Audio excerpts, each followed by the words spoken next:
Well, Rishi looks like he's about to eat humble pie. Let's begin.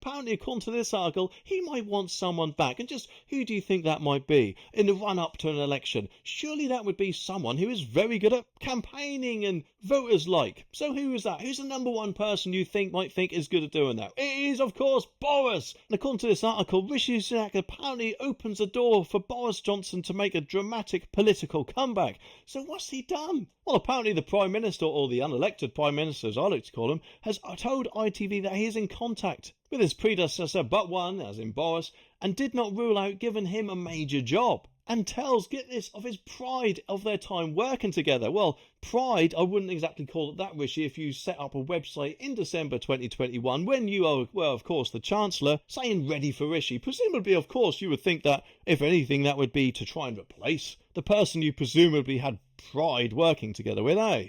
I'm wondering if anything he wants Boris back so he can turn around his political nightmare, because let's face it, he is not going to win at all, is he? If the polls are anything to go by anyway.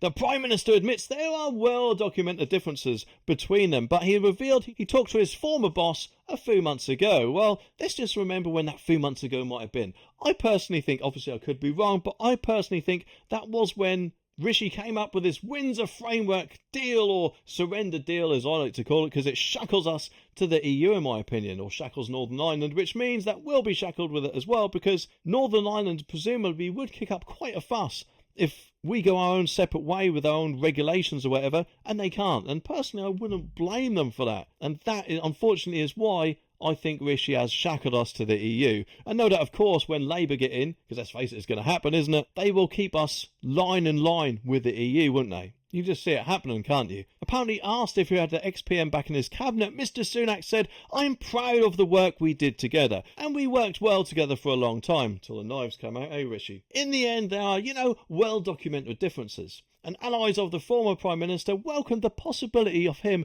returning to the political front line and suggested that Mr Johnson should be deployed on the campaign trail at the general election. Well, there you go.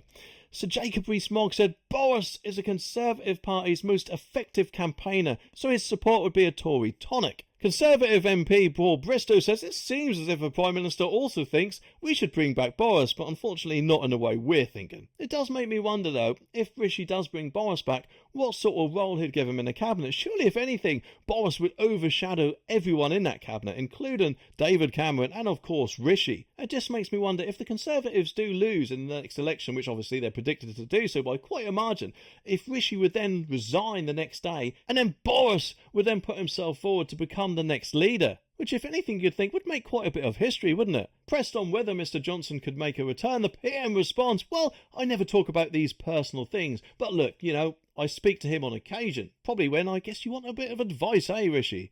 But if anything, if I was Boris, the only advice I would give you, Rishi, is to quit, and hopefully Boris has told him to do the same."